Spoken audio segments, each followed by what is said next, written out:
Connecticut's #1 local news. This is Channel 3 Eyewitness News. Good morning, everyone. Thanks so much for joining us here on your Friday. Today is October 28th. I'm Caitlin Francis. We're following some news out of Hartford this morning about a deadly shooting. Police continue to search for a suspect after a man was shot and a woman was hurt after a bout of road rage. Now, officers are still canvassing the area for surveillance cameras and trying to track down any eyewitnesses so they can identify whoever pulled the trigger. Now, police did locate the vehicle involved. We still don't know much about a suspect, but police and officials believe this makes for the 33rd homicide of the year in the capital city. This morning, police in Southington are investigating what led up to a homicide on a busy stretch of Queen Street. We brought this to you as breaking news yesterday morning. Police initially responded to that crash after a car slammed into a utility pole right in front of Noodles & Company by the ShopRite Plaza. That crash turned into a homicide investigation when police realized the victim in the car had been shot. Investigators arrested 43-year-old Victor Perez, who they say was walking near the scene with a gun. Perez has been charged with interfering with officers after being uncooperative and criminal possession of a pistol. The victim was identified as 28-year-old Jose Principe of Waterbury. Well, after-school activities will resume today at Manchester High School. This after the school was a target of a violent threat yesterday, which prompted an early dismissal and lockdown. District leaders there say they received an email referencing gun violence and explosives. So out of an abundance of caution, they responded quickly to those threats. Police across Connecticut say they've been dealing with a major rise in false threats, what they're calling swatting, over the past few months. In Enfield, a man's accused of committing a hate crime. Christopher Oliver has been arrested after police say he yelled a racial slur at a 14-year-old boy and then threatened him. Now, we first told you about these allegations back in August when football players on the Enfield high school team were going door to door for a fundraiser. Officials say Oliver, who will be able to see on your screen, there he is, threatened to shoot the teen after calling him a racial slur. The situation provoked a townwide meeting on race, diversity, and equality. The man accused of injuring a New Haven police officer during a shootout is pleading not guilty to attempted murder and assault charges. Investigators say Jose Claudio opened fire on Officer Chad Curry earlier this month on Chapel Street, and right before the violence, the officer was investigating a crash in the area. Police say Claudio ran from the scene, then fired at officers.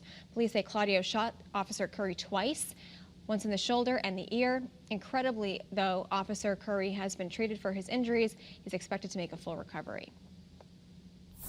Time is now 7:02. A man is behind bars this morning after a scary situation at a hotel in downtown Hartford. Police say an employee showed up to work at the Marriott right on Columbus Boulevard with an AK-47 assault rifle, a ghost gun, and ammunition. Mike Ortiz Morales was arrested at the hotel over the weekend, and investigators say he had been involved in a domestic violence incident in South Windsor. Then he went to work. Someone eventually called Hartford police and alerted them that Ortiz Morales was armed. Investigators say he's cooperating with law enforcement, but it's unclear what he was doing with those weapons. Tonight, the Light the Night Blue concert will celebrate the lives of fallen Bristol heroes Lieutenant Dustin DeMonte and Sergeant Alex Hamzy. Country artist Jordan Oakes will be performing at the Cadillac Ranch in Southington, and 50% of all proceeds will go to the funds set up by the Bristol Police Department. Tickets are $20.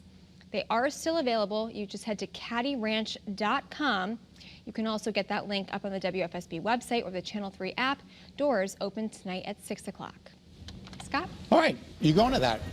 Yes, I am going to that. I think that's going to be a good time and for a really good cause. It's for a great cause. Yep. Great cause. So go out and support that event. And you have an event tonight, too. I do have an event, Hammers, Nails, and Cocktails, yes, which is going to be at Dunkin' Donuts Park. We're expecting a pretty good amount of people, so raising money for Rebuilding Together Hartford. So come on out and support that event as well. All right, let's check out Halloween. Everybody's talking about it. Let's get to it. Trick or treat. It's not looking horrendous. It's not looking great. We are expecting scattered showers in the afternoon and evening, but it's looking much better than it did yesterday, which is awesome. Sunset on Halloween is 5:46, and the temperatures will be between about 55 and 60 degrees with a chance for some scattered showers. So again, a little bit better than yesterday. Hey, check out the drought monitor updated yesterday. Just a little bit dry in northwest and southwest Connecticut, but we're out of the severe drought. which is awesome. We're even out of the moderate drought, which is awesome.